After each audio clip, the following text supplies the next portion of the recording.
Bonsoir mes très chères femmes, cette vidéo est réservée uniquement pour les femmes. Leilou Nishmat Gino Mordechai Ben Hélène, Aviv et Mori. Gino Mordechai Ben Hélène. Amen. Ta vie peut être un paradis et ça peut être aussi un enfer. Un jour, je racontais à la directrice d'une grande école, d'un Talmud Torah, qu'il y avait une personne qui avait fait tchouva et qui s'était renforcée et tout ça. Hein. Et elle me dit... La punition d'une personne qui n'est pas religieuse, c'est le fait de ne pas être religieuse. C'est sa punition, elle se punit elle-même. De pas étudier la Emouna principalement. Elle m'a parlé surtout de Emouna. Un juif qui n'est pas versé dans l'étude de la Torah, cette vidéo est réservée uniquement pour les femmes, un juif qui n'est pas versé dans l'étude de la Torah à son niveau, même quelques gouttes par jour, une petite vidéo de Torah par jour, qui ne reçoit pas cette goutte par jour, qui va le renforcer dans sa émouna. Sa émouna, c'est sa foi en le Créateur. Et la foi en le Créateur se développe en beaucoup d'étages à grimper, beaucoup de niveaux auxquels on peut accéder. Il y a le début, le tout début de la foi, qui est le fait de croire que Dieu existe, le fait de croire que Dieu m'a créé. Et puis après, ça monte, de croire que chaque chose vient de la main d'Hachem, et tout ce qui m'arrive, c'est pour le bien. Et encore, la foi peut augmenter, et tu peux augmenter dans la foi. Une personne qui augmente dans la foi, qui étudie la foi, qui se renforce dans la foi, en le Créateur, en Hachem, sa vie devient un paradis. Peu importe quels sont les critères extérieurs qui lui tombent dessus toute la journée, on peut lui lancer des pierres, sa vie est un paradis. La personne peut être chas v'shalom en prison, mais elle est tellement pleine de foi que même en prison, c'est un paradis pour elle. Elle continue d'être connectée à Dieu. Elle continue d'être branchée à cette chaîne qui s'appelle la chaîne d'Hachem. Il continue à recevoir toute chaque microseconde son étude de la Torah, sa compréhension plus profonde de la vie, de ce que Dieu attend de lui, de pourquoi il est venu dans ce monde. Il peut être dans la prison, dans une prison physique, une vraie prison, et grandir dans la compréhension et se rapprocher de Dieu. Et il n'y a pas de plus paradisiaque sur cette terre que de vivre dans un état tel que celui-là. Et une personne qui malheureusement est éloignée de la foi, est éloigné de l'étude de la Torah, est éloigné du Créateur, et ne comprend pas exactement les réelles raisons de ce monde, ne comprend pas exactement les tenants et les aboutissants de ce monde spirituellement parlant, c'est-à-dire par rapport à ce que Dieu a créé dans ce monde. Il a le sentiment qu'il comprend les tenants et les aboutissants du business. Il a le sentiment qu'il comprend les tenants et les aboutissants de la mode. Il a le sentiment qu'il comprend tout et qu'il a tout capté au niveau de la philosophie ou plein de choses. Tu peux te sentir très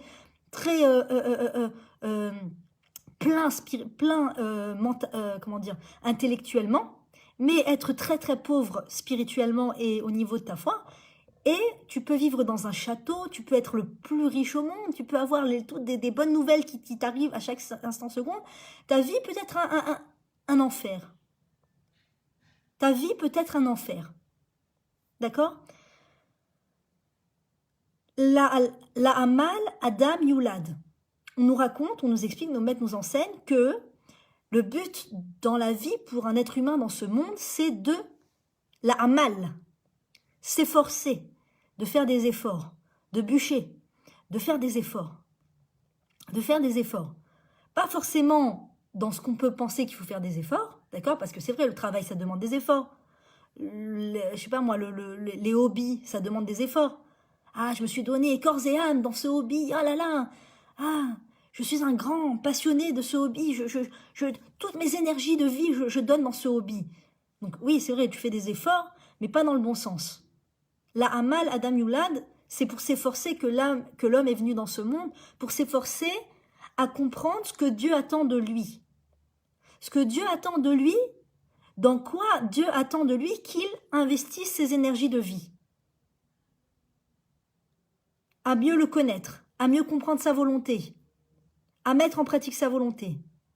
Et ça, en général, c'est un programme tellement chargé, en soi, qu'en général, ça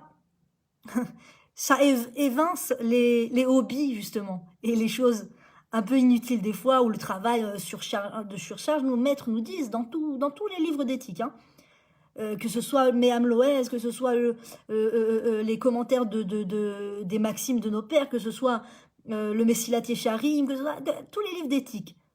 Une personne qui mise trop, un juif, une juive qui mise trop de temps et d'énergie dans son travail, ne peut pas connaître Hachem. Tu peux être quelqu'un qui va passer ta vie à étudier la Torah, tu peux être quelqu'un qui va étudier la Torah d'un côté et travailler d'un côté. Mais si tu travailles trop, sache que tu finiras par abandonner la Torah.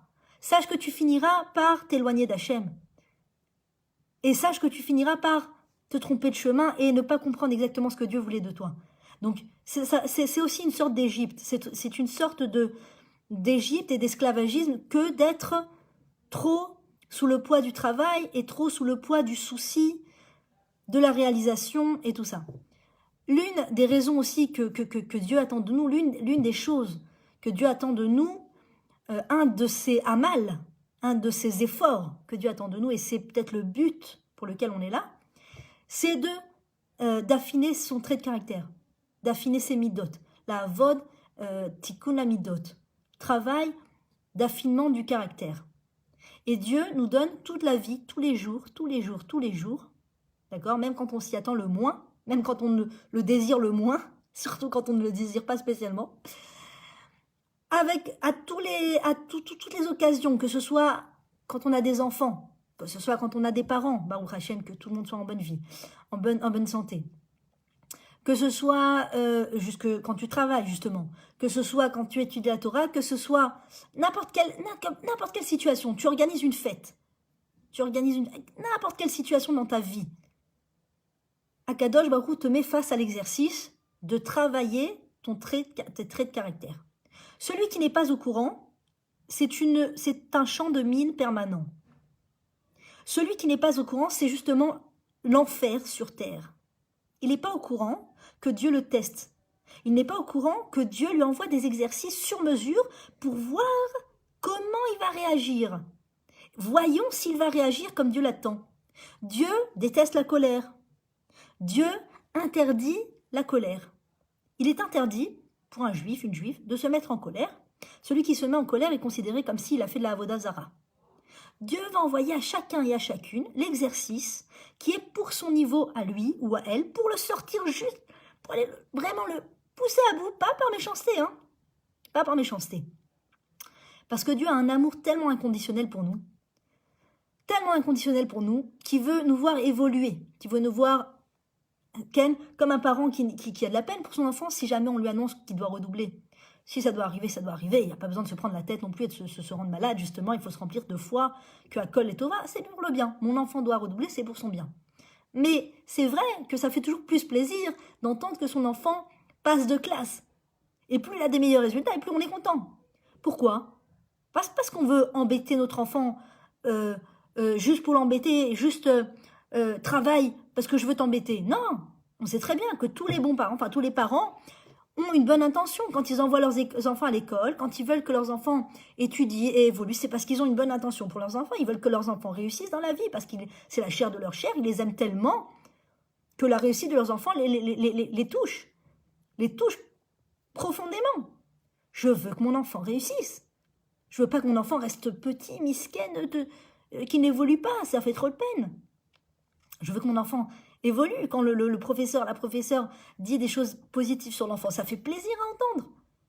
Eh bien, c'est pareil. Akadosh Baruch Hu, il est à l'infini de fois, infiniment de fois plus bien intentionné qu'un parent. Infiniment plus bien intentionné et sage et intelligent. Il sait exactement ce qui est bon pour nous. Et très souvent, on tombe dans l'erreur de penser que ce qui n'est pas bon pour nous est bon pour nous, et que ce qui est vraiment bon pour nous n'est pas bon pour nous. On a une tendance à inverser les choses. Par exemple, quand on est enfant, on mange des bonbons comme si c'était bon pour nous, d'accord ? Jusqu'au moment où on a des problèmes de santé, et on nous dit, écoute, si tu n'arrêtes pas de manger des bonbons, tu vas mourir. ou le Chas Shalom, le fœtus Hachem Ishmor, va souffrir de ce sucre que tu manges. Donc, au bout d'un moment, on comprend que c'est vrai que ça peut être plaisant pour le palais, encore. Après, on change de goût vraiment, mais c'est plaisant pour le palais instantanément de manger du sucre, mais ça me détruit le corps. Donc, en vérité, ce sucre qui est appréciable sur le moment pour moi, en vérité, il est mauvais pour moi. D'accord? Quand une personne ne sait pas à quel point se mettre en colère est mauvais pour elle. Et qu'elle se met en colère, elle n'a pas de... Elle ne s'est pas construit une muraille intérieure contre la colère. D'accord? Elle ne s'est pas construit une distance de kilomètres entre elle et la colère. Elle a invité la colère, à tel point que la colère n'est plus un invité, mais devient maître. Comme ça nous disent nos sages. Quand tu laisses le mauvais penchant rentrer, au début il est comme un invité. Petit à petit, il devient comme un invité cavois, c'est-à-dire un invité qui reste à long terme. Et après, il se transforme en maître de la maison. Il prend les commandes. C'est plus moi qui ai les commandes, c'est le mauvais penchant. La colère me gère. J'ai pas fait un travail contre la colère de m'interdire la colère, parce que c'est interdit par nos sages, c'est interdit par la Torah. J'ai pas travaillé dessus, j'ai pas été à des cours de Torah qui m'ont convaincu d'arrêter de me mettre en colère. Je continue la colère. C'est spirituellement, c'est aussi catastrophique que de manger du sucre pour un diabétique. Spirituellement, c'est une destruction intérieure, la colère. Bien sûr, ça détruit ceux qui sont autour, qui sentent à chaque instant des courants de colère, comme ça, des phrases un petit peu colériques. Même quand la personne n'est pas en colère, elle continue d'être en colère. C'est ça, le danger de la colère, c'est la punition, quelque part. La personne s'auto-punit. C'est que quand elle rentre dans cette mauvaise habitude de la colère, qu'elle n'arrive pas encore à évincer la colère de sa vie, eh bien, même quand il n'y a aucune raison de se mettre en colère, ces phrases sont toujours empreintes d'un petit peu de colère. Et les enfants le ressentent. Et le mari le ressent. Qu'est-ce qu'il y a, t'es en colère? Bah non, enfin là maintenant, j'étais pas en colère pour une fois. Bah voilà, maintenant je suis en colère. C'est l'enfer sur terre. L'enfer pour la personne qui ne se gère plus, qui ne se gère pas, qui ne fait plus partie de sa propre maîtrise, qui n'a plus la maîtrise d'elle-même, qui n'a pas la maîtrise d'elle-même. Et c'est terrible pour les gens qui sont autour. Le nombre de victimes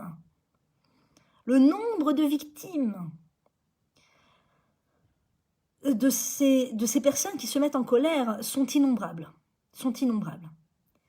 Alors, la colère, c'est un exemple comme un autre. Il y a plein de choses. Je crois que c'est bon pour moi. Par exemple, je vole. D'accord? Je vole. Si je ne sais pas à quel point c'est interdit et c'est très, très, très, très grave aux yeux de Dieu de voler et que c'est banni par Hachem, je suis une jeune, petite jeune, adolescente, je suis heureuse dans ma vie, je désire tellement de choses dans ma vie, et puis tout d'un coup, je me rends compte qu'en volant, j'arrive à accéder à ces choses. Ouais, j'ai trouvé une carte bancaire, ouais, je vais m'en servir pour aller au centre commercial, ouais, je vais prendre tout ce qui me plaît. Ah, quel bonheur, le vol, c'est un raccourci, mais quelle facilité, pourquoi les gens se cassent la tête à travailler, on peut voler. On peut voler, obtenir tout ce qu'on veut, ouais, des nouvelles baskets, des nouvelles chaussures, des nouveaux appareils, tout ce que j'ai toujours rêvé. Je me l'ouvre avec une carte bancaire que j'ai trouvée. D'accord. Donc, toi, tu penses que cette carte bancaire que tu as trouvée, entre guillemets, te fait du bien. Mais en vérité, tu es dans une descente spirituelle de destruction de tes traits de caractère positifs terribles. Et chaque fois que tu utilises cette carte bancaire qui ne t'appartient pas pour obtenir des choses qui ne te reviennent pas, tu détruis encore plus ton intériorité, tes bons traits de caractère, ta droiture que Dieu t'a offert à la naissance, est en train, chaque vol, ça prend encore de la courbure, ça se courbe encore, et toi tu vois pas les choses, comme le diabétique qui mange du sucre.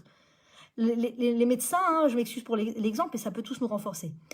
Les médecins appellent le diabète le tueur silencieux. C'est-à-dire que les gens qui mangent du sucre, le sucre, on ne voit pas les détériorations de façon extérieure et sur le moment.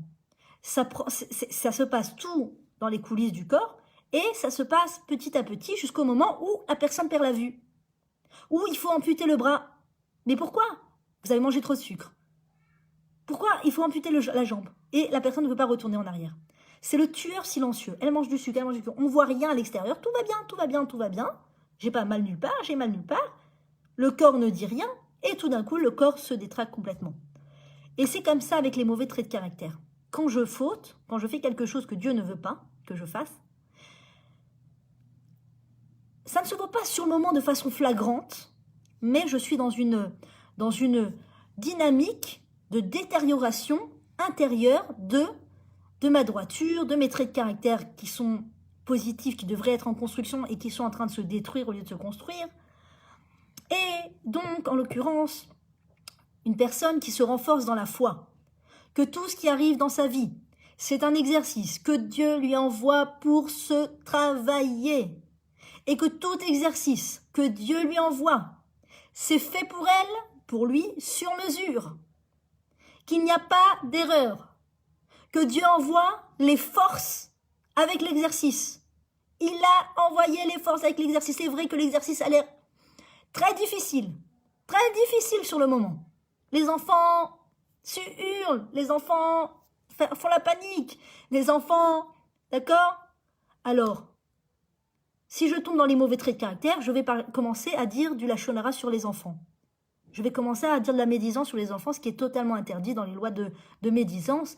On n'a pas le droit de dire de médisance ni sur les êtres humains, ni sur les juifs entre nous, ni sur les enfants, ni sur la terre d'Israël. Il y a encore des niveaux comme ça. Je ne sais pas s'il y a d'autres niveaux, mais sur les enfants, c'est aussi interdit que sur les adultes.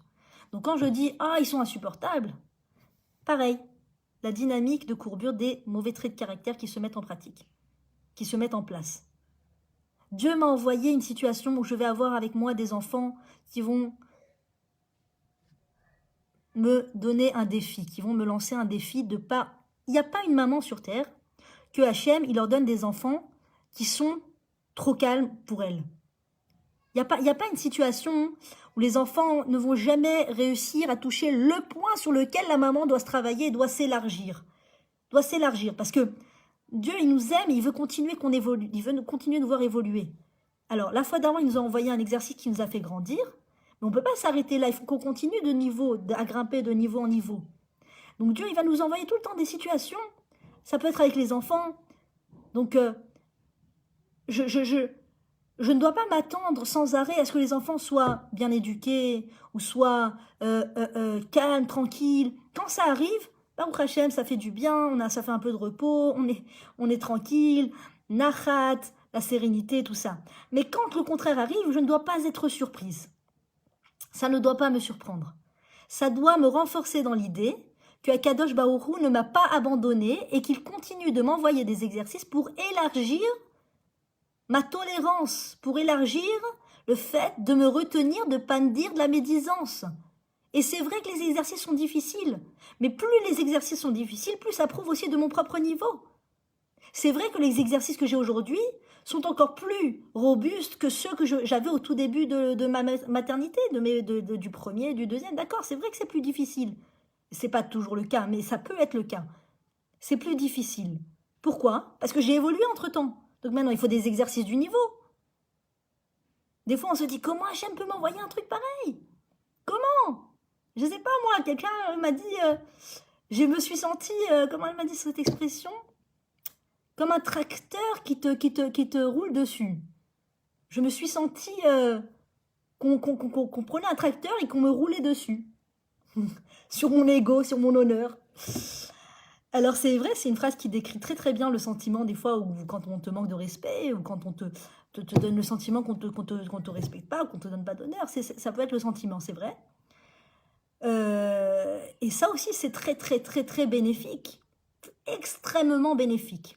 Alors encore une fois, quand une personne a un peu d'ego, un peu d'orgueil comme ça et qu'on lui roule dessus, d'accord, qu'on lui dit pas bonjour, je sais pas moi, qu'on lui tient pas la porte, chacun il a son niveau d'exercice, d'accord. Par exemple, à un niveau vraiment coriace, c'est que la personne a fait beaucoup de bien à l'autre et que l'autre ne la remercie pas, mais ça ne s'arrête pas là.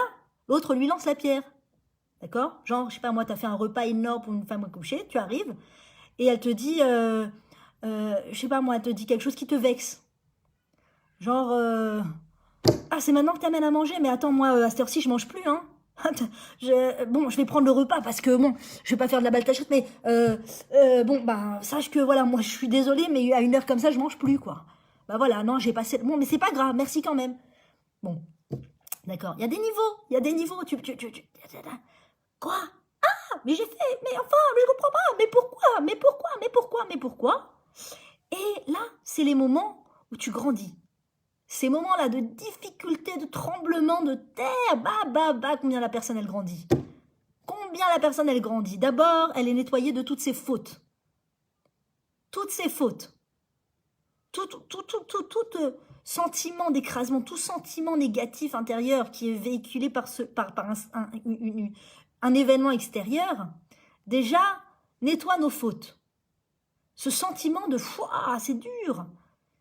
Ça nettoie toutes nos fautes sur place. Donc il faut embrasser la main de cette personne. Embrasser la main. Au moins dans l'imagination. Tu me sauves de la mort. Vous me sauvez de la mort. Vous me sauvez de choses encore plus graves. Parce que quand une personne a des fautes, on a tous des fautes. Sauf les tzadikim, on a tous pour la plupart des fautes. On s'est trompé, on a fait un peu de la shonara là, on s'est trompé. On a ressenti de la haine pour quelqu'un, on n'a pas réussi à se maîtriser, on a ressenti de la haine. Ça interdit de la Torah. On ne sait pas, on a plein de fautes qu'on n'est pas des anges. On fait des fautes et des fois on fait même des petites fautes, je ne sais pas, des fautes qui peuvent, Hachem Ishmor, coûter des choses très graves que Dieu préserve. Hein? Ça peut être Shalom sur les enfants, mon Dieu, ça peut être sur je sais pas moi, la santé, ça peut être des choses très très graves et très très dures. Et Hachem, il est tellement bon que qu'est-ce qu'il nous fait? Il échange cette difficulté de cette épreuve horrible qui aurait pu nous arriver, que Dieu préserve, par une épreuve d'écrasement de l'ego, tu vois, tu vas te sentir complètement bousculé, tu vois, genre mais attendez, je suis du vent, je suis une mouche, quoi. Allô? Eh ben non, c'est comme ça. Hachem, il est en train de te nettoyer tes fautes. Il est en train de te nettoyer tes fautes, il est en train de t'éviter des issourim encore plus graves. Il est en train de t'éviter, ça veut dire que si le matin, il t'avait demandé, chérie, tu préfères qu'il arrive ça, Chas Shalom, ou tu préfères que quelqu'un te foute la honte devant tout le monde, que quelqu'un te réponde pas, que quelqu'un te lance la pierre. Oh mon Dieu, je t'en supplie, je préfère la pierre. Oh mon Dieu, je veux pas qu'il arrive un truc aussi grave. Et Hachem, il fait ça par amour. Donc déjà, il nous nettoie nos fautes et il nous évite des choses plus graves. Deuxièmement, il nous rapproche de lui d'une façon, mais quelque chose, ça veut dire t'es collé à lui. T'es collé à lui. Imo Anochi Batsara, il est avec toi dans la douleur. Au moment là où tu sens ce sentiment vraiment de désagréable intérieur, que ça va pas du tout là. Hein. Ce moment là où tu es au plus bas, d'accord, tu es proche de lui, mais collé. Tu es dans les bras de Dieu, tout simplement. Tu demandes ce que tu veux. Pense dans ces moments-là. Il faut toujours penser à une prière comme ça, que le truc que tu veux le plus. Demande. Et si c'est en plus une prière, une demande spirituelle, mais ça va monter si tu te retiens. Tu dis pas de la shonara, tu dis pas de médisance sur ce qui s'est passé par rapport à ce qu'on t'a fait. Tu dis pas de médisance. Tu ne te mets pas en colère, ça veut dire contre ces personnes. D'accord? Tu ne réagis pas, tu te tais comme si que tu n'avais rien à dire, comme si tu n'avais pas la parole, comme dit David Ameller. Il m'insulte et je ne parle pas comme si que je n'avais pas de réponse dans ma bouche. C'est un niveau très, très, très, très élevé. Et ce niveau très élevé de la personne qui arrive avec sa foi intérieure à se retenir de crier injustice, tu vois. C'est quand une personne n'a pas du tout de foi, hein, en général, sa tendance, c'est la ishtadlout, ça veut dire, elle va essayer de faire des actions pour essayer de rattraper le coup. Tu vois, enfin, rattraper le coup en façon de parler, c'est pas du tout, elle va de gaffe en gaffe d'ailleurs. Par exemple, je sais pas moi, une personne l'insulte, lui dit, je sais pas, elle voit quelqu'un en face, elle lui dit, tu n'es qu'une imbécile, d'accord? Et donc elle, si elle n'a pas de foi, elle va rentrer dedans à fond, elle va se donner à fond. Moi, une imbécile? Comment tu oses me traiter d'imbécile? Mais attends, mais toi, tu crois que t'es quoi? Et attends, excuse-moi, attends, réponse, et des ping-pong, et du tennis, et vas-y. Et elle rentre chez elle, elle est déchirée, plus une personne arrive à garder le silence, plus elle fait preuve de foi. Plus elle a une foi intérieure qui est grande et qui va en grandissant. Chaque épreuve fait grandir la foi. Chaque épreuve, on va dire, gérée, plus ou moins gérée comme Dieu veut qu'on le gère, ça veut dire je ne me mets pas en colère, je ne garde pas rancune, j'essaye, bon c'est très dur, hein, non, c'est un travail après, pas garder rancune, c'est bon, après. Allez, déjà se taire. Ne pas se venger, l'otinkom, ne pas se venger. Tu ne te venges pas. Tu ne te venges pas. Déjà là, c'est un niveau. C'est du niveau là. Ça commence à monter. Monter. Tu ne te venges pas. Bobo. Ma fille, elle se fait... Dieu, alors il faut savoir que tu peux avoir autour de toi 1000 témoins par rapport à la scène, qui ont vu la scène et qui n'ont pas réalisé à quel point tu as le cœur brisé. D'accord? Si tu peux te leur dire, mais enfin, vous avez vu comment vous avez, mais enfin, vous avez vu comment cette personne a parlé? Et les gens autour, non, enfin, j'ai rien vu. Non, qu'est-ce qu'elle a, non, qu'est-ce qui s'est passé? Non, personne, non. Mais par contre, il y a une chose qui est claire. C'est que Akadosh Baruch Hu, il sait exactement ce que tu as dans le cœur à ce moment-là. Il sait, non, mais encore plus précisément que toi, qui ressens la douleur, qui a l'impression que tu vas mourir sur le champ, là. Encore 2 secondes et tu vas mourir, t'as l'impression comme ça, des fois. Eh bien, Akadosh Baruch Hu, à ce moment-là, il sait encore mieux que toi à quel point tu souffres. Et il sait encore mieux que toi à quel point tu t'efforces pour garder le shalom. Pour ne pas répondre, pour répondre aux critères d'Akadosh Baruch Hu. Je ne me mets pas en colère, je ne me venge pas, je n'insulte pas, bien entendu, ça fait partie de la catégorie de ne pas se venger. Je ne vais pas médire sur cette personne après dans son dos. Je vais travailler pour ne pas lui garder rancune. Je vais travailler sur moi pour ne pas la haïr. Je vais travailler sur moi pour me renforcer dans la Emouna, que si c'est arrivé, c'est exactement ce qui devait arriver à ce moment-là. Je vais me servir de ce moment-là horrible où je me sens vraiment pour dire une prière, pour demander à Hachem quelque chose. Mais ça, c'est des niveaux. Et Hachem, il voit tout et il est fier. Il dit à tous les anges, mais regardez ma fille. Elle se tait. Regardez ma fille. Elle répond pas. Regardez ma fille.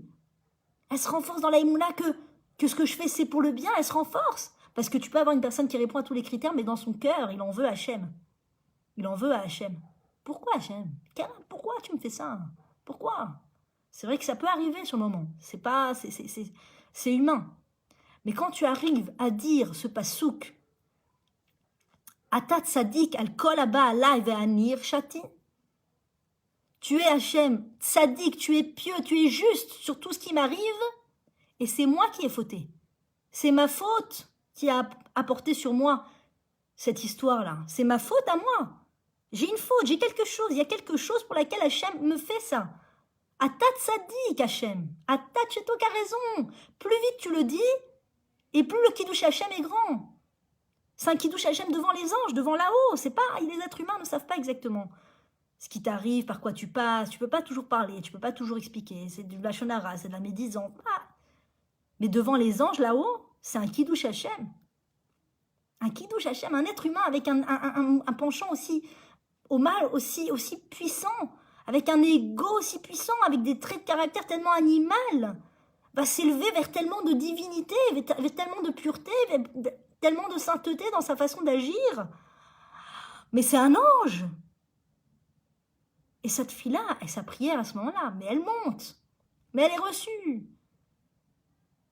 Et cette personne, c'est comme si que, quand elle passe par cette épreuve-là, ça peut être avec les enfants, ça peut être avec des êtres humains, des personnes, des adultes, ça peut être toutes sortes de situations où elle a su faire un travail sur elle, d'accepter la chose, de ne pas s'énerver, de travailler sur ses traits de caractère, de dire si Hachem l'envoie, c'est médouillac, c'est pas pour maintenant que je m'énerve, c'est pas pour maintenant que j'en mette plein à la tête de mon mari, c'est pas pour maintenant que je...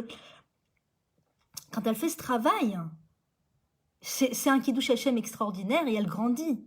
Et elle grandit, et elle grandit, et elle réalise exactement le but pour lequel elle est venue sur Terre. Elle remplit le but pour lequel elle est venue sur Terre tout simplement, et ça, il n'y a rien de plus phénoménal. Et la chose que je voulais dire, c'est qu'elle est nettoyée. Pas seulement de ses fautes, c'est-à-dire qu'elle est nettoyée de ses fautes, mais ce sentiment de nettoyage, c'est-à-dire qu'elle est propre. Qu'elle est propre.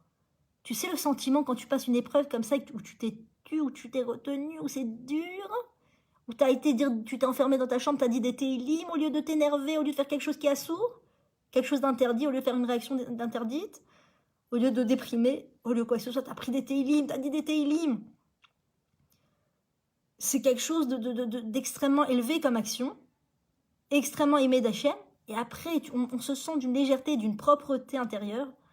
Et quand l'exemple, c'est que des fois, quand une maman lave son bébé ou fait les brosses à dents à son bébé, à son enfant, et que l'enfant gigote, veut pas qu'on le lave et qu'il pleure, non maman, je veux pas la brosse à dents, et tu mets les dents, et il pleure, il pleure, il pleure. Alors, si vous avez des techniques, je prends parce que c'est pas toujours facile, mais c'est un machal, c'est un machal. Quand l'enfant il se débat tellement quand tu veux le laver ou la faire la brosse à dents, ça doit faire réfléchir la maman. D'abord, encore une fois, voilà, tout ce qui nous arrive c'est précis. Tout ce que mes enfants font c'est précis pour moi. C'est précis pour moi. Ça ne veut pas dire que je dois passer ma journée à réfléchir pour moi. Mais quand il y a un événement qui est spécialement difficile, qu'est-ce que ça vient m'apprendre? Qu'est-ce que je peux apprendre de ça? Où ça vient me toucher? Quand un enfant gigote pour pas te laisser, que tu lui donnes, tu veux la coiffer, elle bouge de partout et tout. Est-ce que quand Hachem, il essaye de te laver, est-ce que tu gigotes pas trop dans tous les sens? Est-ce que tu arrives à rester en place quand Hachem, il t'envoie cette épreuve-là, hein, qui te déplaît au plus profond de toi-même, qui déplaît à ton âme animale, on va dire, à ton Yetzer Hara, qui lui veut la tranquillité, le sauna, les palmiers, le silence, le paysage et machin, et le super repas, et qui veut être dans un temple japonais où il n'y a pas un bruit, ou laisse-moi penser, laisse-moi m'élever, laisse-moi comment ils disent, méditer. Non, on n'est pas, ça c'est l'âme animale qui veut le silence à tout prix. L'âme animale veut le bon plat du restaurant. L'âme animale veut que les enfants ne dérangent pas. L'âme animale veut qu'on la respecte. L'âme animale veut que ça se passe comme elle veut. Quelqu'un m'a dit dernièrement, ça se passe comme tu veux? À un moment où c'était vraiment là une bonne question à poser, je lui ai dit, ça se passe comme il veut. Alors là, ça se passe comme il veut. Ça se passe comme il veut. Ça veut dire que ce que veut l'âme animale, c'est pas bon pour elle. C'est pas bon pour la personne. Ce que Dieu te donne, c'est bon pour toi. Le bruit des enfants, c'est bon pour toi. Ça te fait évoluer, tu apprends à vivre avec le bruit. Tu peux pas vivre dans un temple japonais avec le silence complet. Tu as besoin de ça, c'est la vie. Tu peux pas les éteindre. Tu peux pas les éteindre, c'est des forces qui viennent d'Hachem. C'est des forces qui viennent d'Hachem. Donc quand Hachem, il te met dans une situation où tu as l'enfant qui fait du bruit et qui gigote et qui te laisse pas le laver ou le coiffer ou machin.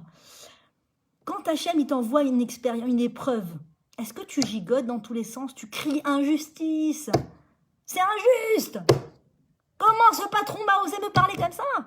Comment cette personne m'a pas tenu la porte? Comment ils ont annoncé que le prix des chaussures c'était 200 shekels et maintenant c'est 400 shekels, mais c'est pas possible. Mais comment c'est injustice? Injustice. Les enfants ont fait du bruit, injustice. Mon mari m'a pas répondu alors que je lui ai dit bonjour avec un grand sourire et que j'ai fait un effort sur moi, il m'a pas répondu. Injustice. Ou alors, ça c'est l'enfant qui gigote. Hachem, non, je suis pas d'accord. Je suis pas d'accord avec tes plans, je suis pas d'accord. J'ai pas envie qu'on me respecte pas, j'ai pas envie qu'on me laisse, donne pas du silence, j'ai pas envie qu'on vienne me déranger, j'ai pas envie. Ça c'est quand on gigote. Et quand on arrête de gigoter et qu'on laisse Hachem nous brosser les dents ou nous nettoyer, c'est quand tu acceptes les choses, elles arrivent et sur le moment, je ne dis pas qu'on peut être sereine sur le moment. C'est un niveau, c'est possible, c'est accessible, mais c'est pas obligatoire. C'est pas forcément le fait d'être sereine qui fait que tu prouves par là ta foi. C'est un niveau. Mais le fait de prouver sa foi, c'est le fait d'accepter la chose, voilà. De ne pas se rebeller contre la chose, de ne pas sentir au plus profond de soi une injustice. Pourquoi ça m'arrive ? Tu sais combien d'êtres humains en même moment, en même temps pensent « Mais pourquoi ça m'arrive ? Mais pourquoi fallait-il que ça m'arrive juste ce jour-là ? Mais pourquoi ? Pourquoi ? Pourquoi une situation pareille ? Parce que c'est précis pour toi. Parce que c'est précisément ce que Akadosh Baruch Hu veut que tu travailles. Prends cette chose-là qui t'a énervé au plus profond de toi-même. Prends un moment, enferme-toi dans une chambre, prends une feuille de papier et écris « Akadosh Baruch Hu ». il s'est passé telle et telle situation. J'ai ressenti tel sentiment, telle émotion. Je n'ai pas compris pourquoi tu m'as envoyé ça et je te demande du plus profond de mon cœur, éclaire-moi les yeux. Aide-moi à comprendre. Qu'est-ce que tu attends de moi dans cette situation?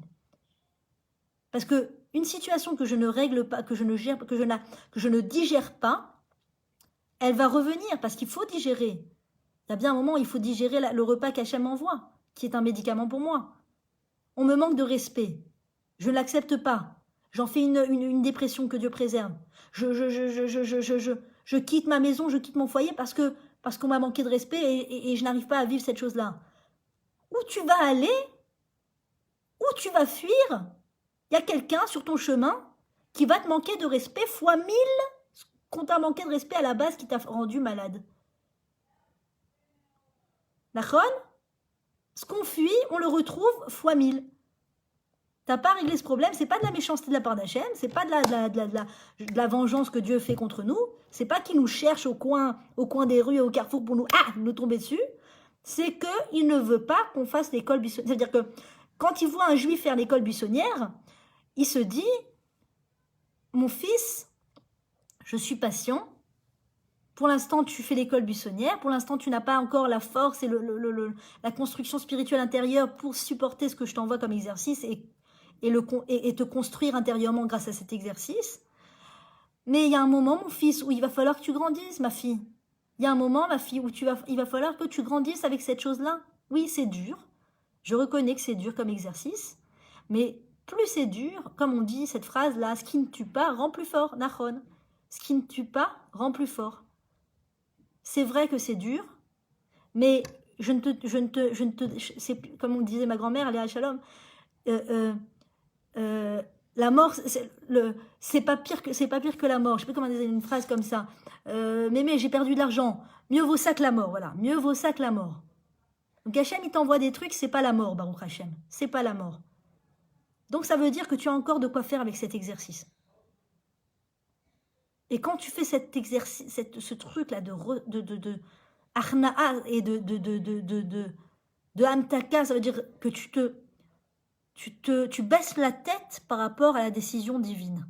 Tu baisses la tête, la décision divine, enfin ce qui vient d'arriver, tu fais pas le lien direct forcément sur le moment avec Hachem, te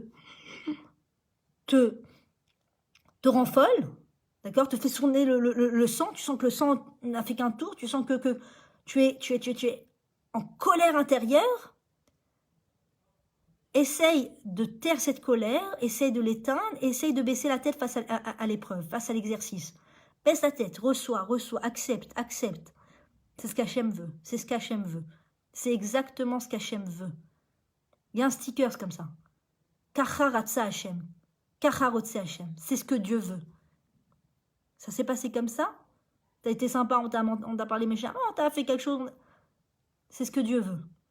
Et quand tu arrives à la Hamtaka, ça veut dire que Hamtaka, ça veut dire tu sucres la chose, ça veut dire sucrer la chose, tu rends la chose douce, ça veut dire tu fais de cette épreuve carrément, tu vois cette épreuve, au début c'est tu l'acceptes, non je sais plus c'est quoi la première épreuve, ensuite tu acceptes l'épreuve et ensuite, c'est pas seulement que tu l'as accepté et que tu as accepté que ça vient d'Hachem, tu vois cette épreuve comme un bijou, comme un diamant. Mon Dieu, mais qu'est-ce que cette épreuve m'a apporté? Ça peut prendre du temps, ça peut être un jour après, ça peut être une semaine après, ça peut être un an après, ça peut être 10 ans après, et ça peut être 20 ans après. Qu'est-ce que cette épreuve m'a apporté? Mon Dieu, ce jour-là, j'ai cru que j'allais mourir, et grâce à cet événement, on a fait notre alia, Baruch Hashem. On a fait notre alia grâce à ça. Mon Dieu, ce jour, j'ai cru que j'allais mourir, mais Baruch Hashem, grâce à ça, j'ai fait tchouva. Mon Dieu, ce jour, j'ai cru que j'allais mourir, mais grâce à ça, je suis devenue humble, plus humble en tout cas. Mon Dieu, j'ai cru que c'est toujours ces moments où tu crois que tu vas mourir, tu crois que tu vas pas résister, et ça t'apporte une richesse intérieure, spirituellement. Ça te fait grandir de niveau en niveau, mais quelque chose d'exceptionnel. Voilà, que Dieu nous aide à nous renforcer dans la foi, mes très chères dames, avec les enfants surtout, pour les mamans. Parce que tout ce que les enfants font et disent, c'est la volonté d'Hachem, c'est des forces qu'Hachem leur met dans la tête de dire et de faire. C'est jamais exprès contre nous, c'est jamais pour nous embêter, c'est toujours précis d'Hachem pour nous aider à grandir encore, à grandir encore. Et le jour, Bezrat Hachem, on deviendra des femmes grandes, on regardera derrière, pas comme la femme de Lot qui s'est transformée, on regardera derrière tous ces exercices qu'Hachem nous a envoyés, et on embrassera nos enfants en les remerciant. Merci mes chéris, vous avez fait de moi ce que je suis devenue. Vous m'avez fait passer de la petite Livia super centrée sur elle-même, super, je sais pas moi, qui cherche le silence, qui a besoin du silence et qui est égocentrique, ou je sais pas moi, super matérialiste. Vous avez fait de quelqu'un de moi. Vous m'avez épuré. Épuré, merci les amis, merci les enfants, merci tout le monde. Vous m'avez épuré par la grâce d'Hachem, grâce à Kadosh Baruch Hu. Parce qu'Akadosh Baruch Hu s'est servi de toutes ces personnes autour de moi, sur mon chemin, pour être un tuyau, pour m'aider dans ces exercices à grandir et à m'affiner dans mes traits de caractère et à remplir la raison pour laquelle je suis venue dans ce monde. À très bientôt mes très chères dames.